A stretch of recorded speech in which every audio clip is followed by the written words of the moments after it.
selling put options does make me about $30,000 per month, but I'm going to be straight with you guys right now. It was not always this easy. Why? Because I was doing every other option strategy out there to sell options, whether to do short duration or long duration, covered calls, cash secured puts, the wheel strategy, poor man's covered calls, all of that stuff. You will realize does not work when you do this for the long term. It doesn't work in a bull market and a bear market. So what I'm going to do in this video is bring together what does actually work in all market types, how to do this on the right companies, at the right price, at the right strike price, at the right duration. We're going to go into trades in real time. I'm going to flow through exactly what you have to know start to finish. And I know I just threw a lot at you right there, but this video makes me very, very excited to share with you guys because again, this is life-changing money. And I remember when I started this out, I was totally not making $30,000 per month. I literally remember making $5 in my first month doing this like 10 years ago. I've been using this strategy for about 10 years now. And I've been proving that it works through bull markets, it works through bear markets. And as long as you have your ratios in check, doing portfolio secured puts versus cash secured puts when you sell them makes all the difference in the world. So in this video, we're going to break all that down in a very, very simple way. Okay. So before we actually go into the charts and figure out what companies we do this on right now, what we're looking for, and how to make sure we do this in a safe and repeatable way, we have to talk about one thing first that most retail investors mess up. Most retail investors do not even beat what the S&P 500 does. Why? Well, they want to go sell short duration puts. They want to do cash secured puts. They want to do it on companies that have high implied volatility because maybe you're going to generate more premium. But the problem with this stuff is when you sell puts on crap companies at crap prices with crap durations, crap expiration dates, you're probably going to get a crap result. And while it might work in a raging bull market like we just had the last couple years, it's not going to work forever. And all it takes is one crash to wipe you out. So that is the problem that most retail investors make. They just use this system that's only one-sided, only works in a bull market or only works in a bear market. But we're going to change that right now. We're going to talk about how I do this in my $1.2 million account that works in all market types. Okay, so the first thing that we have to do from the get-go, just to even figure out if we want to sell put options at all, like let's say we want to do this on NVIDIA or the S&P 500, it doesn't matter what we do this on. But high level, we have to figure out what the overall market valuation is. And I know you might be like, Brandon, I don't care about the market valuation. Just roll with me on this. Like this strategy literally took me 10 years to develop, and I'm sharing it with you right now of how I consistently make $30K per month on average and scale to many millions of dollars. I'm going to share this with you right now. It's going to save you a lot of blood, sweat, and tears, a lot of wasted time, a lot of wasted money. You're going to understand this at the end of the video. Just roll with me. If you want to go sell puts on Apple, NVIDIA, Google, whatever you want to sell puts on, but the overall market, the S&P 500 is a bubble, what happens when the S&P 500 falls in share price? It's going to bring everything down with it. The Nasdaq's a bubble. Everything's going to go down with that if it crashes. So the first thing we do starting out is say, hey, where is the current market valuation at? And you can see as of the end of 2025, again, this video doesn't matter when you're watching it, but at the end of 2025, the valuations are a little bit hot. I don't think it's a bubble, but they are a little bit hot, so we have to factor that in. So maybe we're going to sell less puts up here because selling puts is a bullish strategy. Like you want to sell puts down here when the market is cheap fundamentally, not when it's like 1999, 2000 before the dot-com crash, and not so much up here when the market's a little bit expensive. But there are always going to be diamonds in the rough, and we will talk about that in a second. Now, the second thing that we have to go focus on after coming to the conclusion of, hey, the overall market valuation is not a bubble, it's a little bit expensive, but there is still probably opportunities out there. We have to go to this thing called the stock sheet in my Discord, and we're going to load this up, and we're going to go to this thing called the economic scorecard. The way that this works is every time these data reports come out, and there's new ones that I'm adding to this list all the time to make it more encompassing, we break down how the overall economy is doing. Because if you have a good company at a good price, it's compelling, you want to go sell the put option and generate some cash flow, like in theory that could work, but what if the economy is taking a crap? What if inflation's getting out of control? What if the labor market's going into a recession? You have to understand where the economy is at.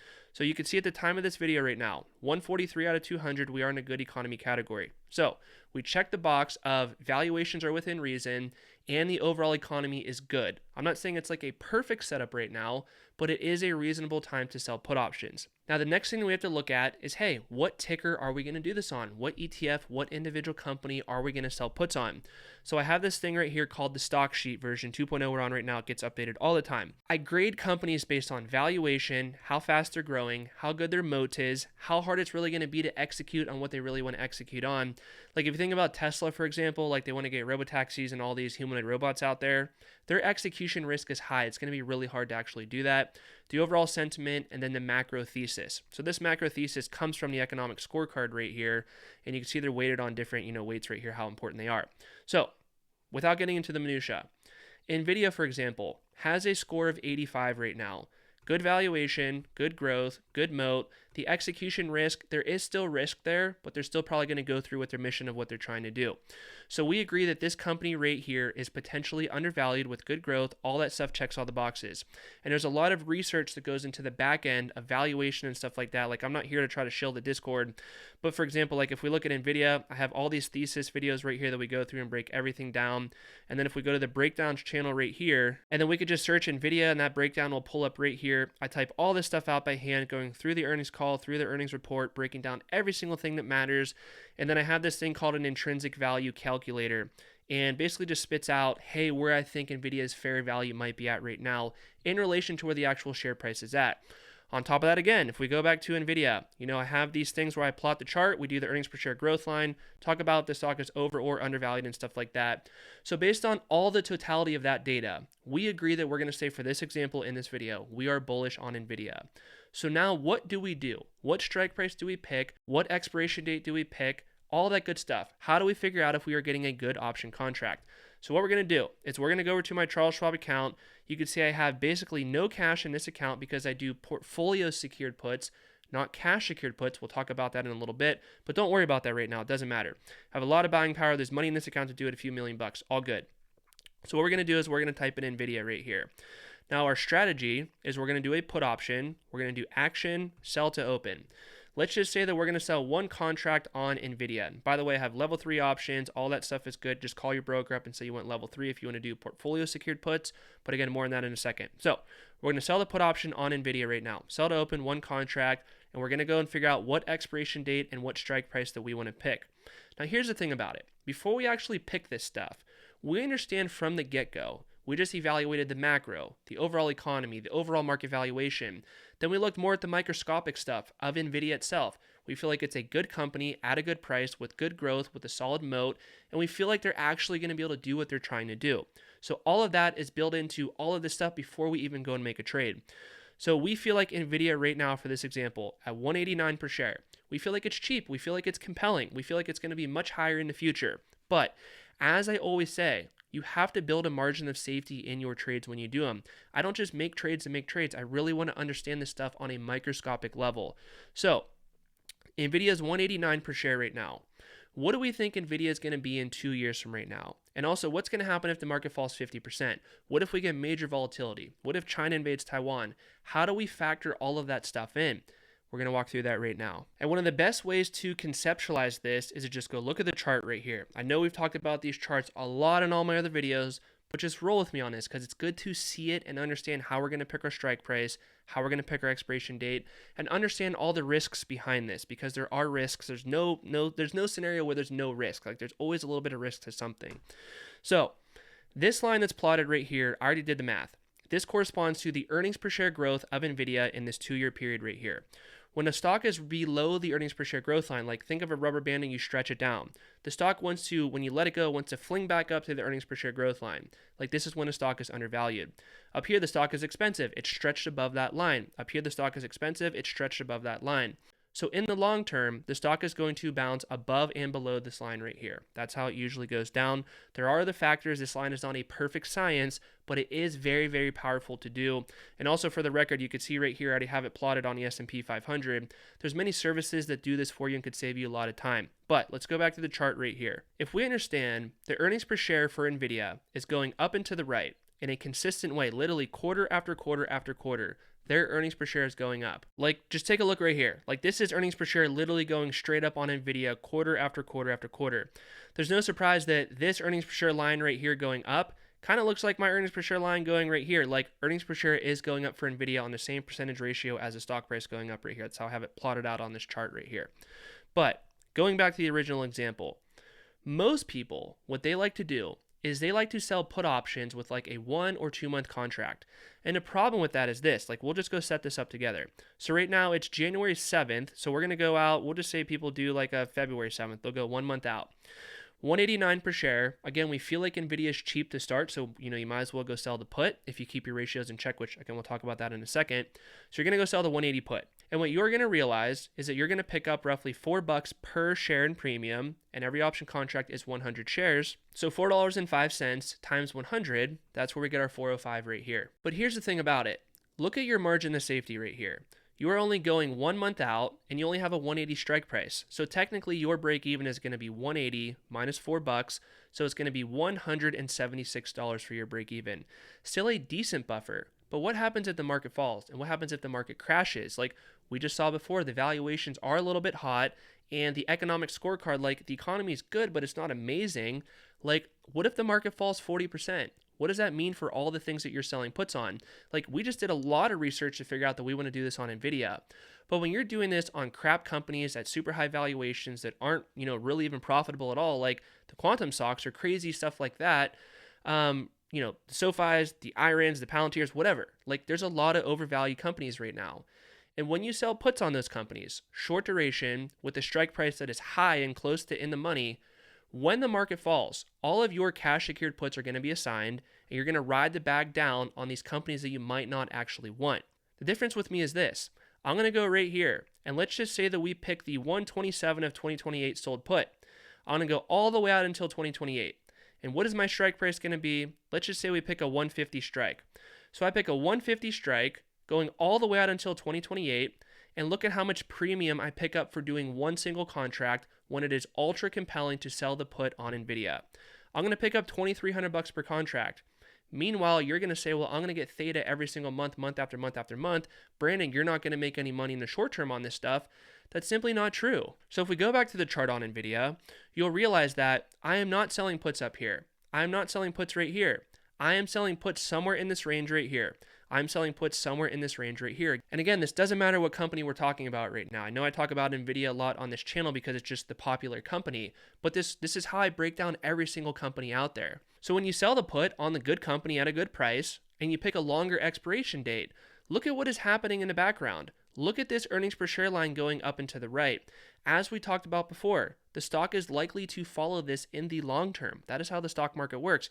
Every company is going to follow what the profits do in the long term. In the short term, it will not. But just look at the short term as volatility to capitalize. So when everybody is freaking out on this volatility right here where the market's falling and Nvidia went down with it, everyone wants to buy puts as downside protection. I will sell them those puts for top dollar. So I'm going to sell puts right here, 2 years out, pick up a bunch of premium, take that cash flow and reinvest it back into Nvidia shares.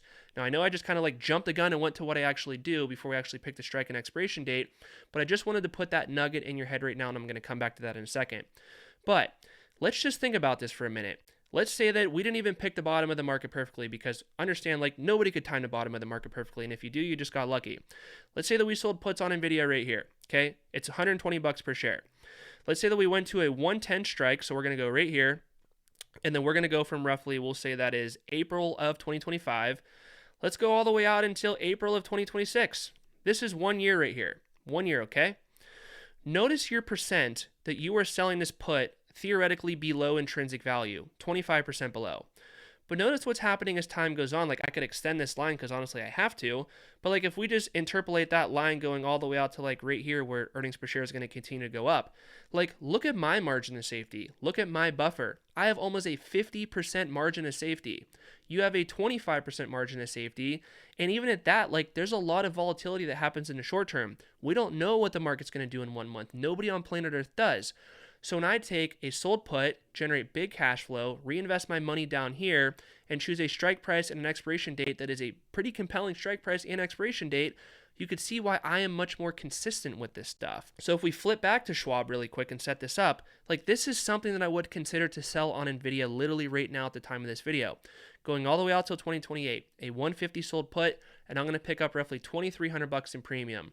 When I sell this put and get the premium, that's going to get credited to the cash balance of my account immediately. But I don't want to sit on cash because think about it. We just agree that the macro is okay, the micro is okay, the valuations are good, the economy is okay.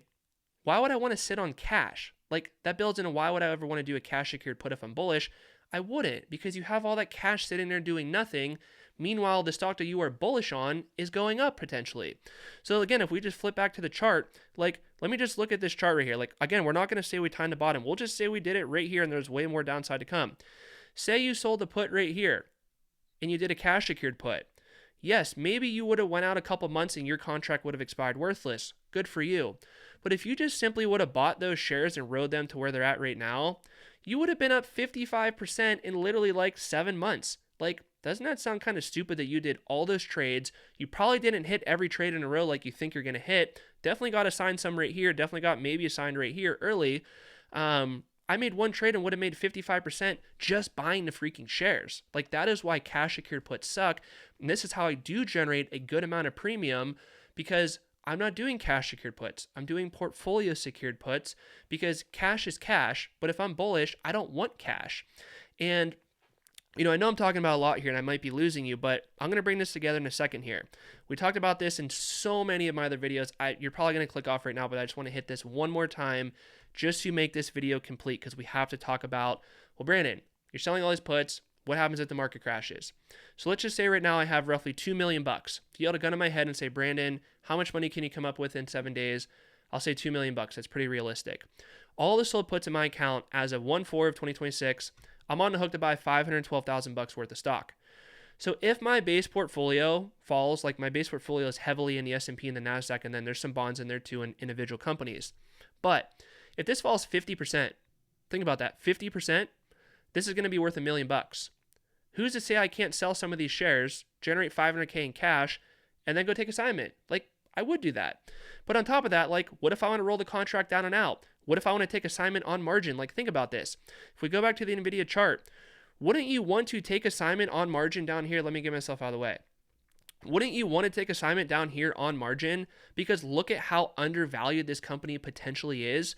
Like, why would you ever want to like buy puts below this as a spread and say, well, I could protect my downside and sell my shares lower? Like, I wouldn't want to sell shares here. I would want to buy shares here.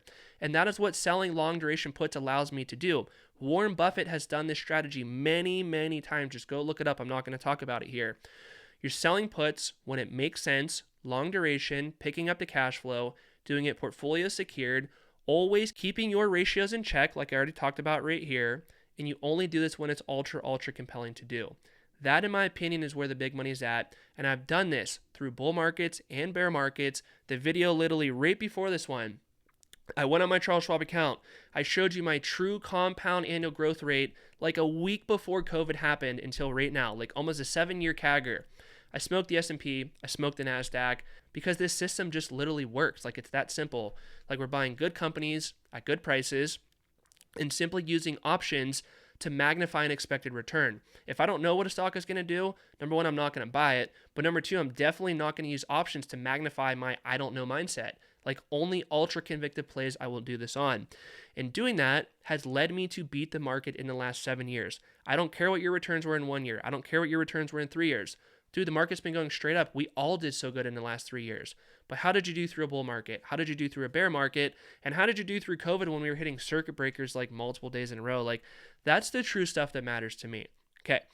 So I know we didn't talk too much about portfolio secured puts. I know I'm not going to make this video 40 minutes long. Watch this video right here. It's going to help you out a lot of me plotting all this stuff out. Maybe you want to do cover calls. Maybe you want to do portfolio secured puts, just overall option strategy stuff. It's going to help you out a lot and change your life. Watch it right here, and I'll see you.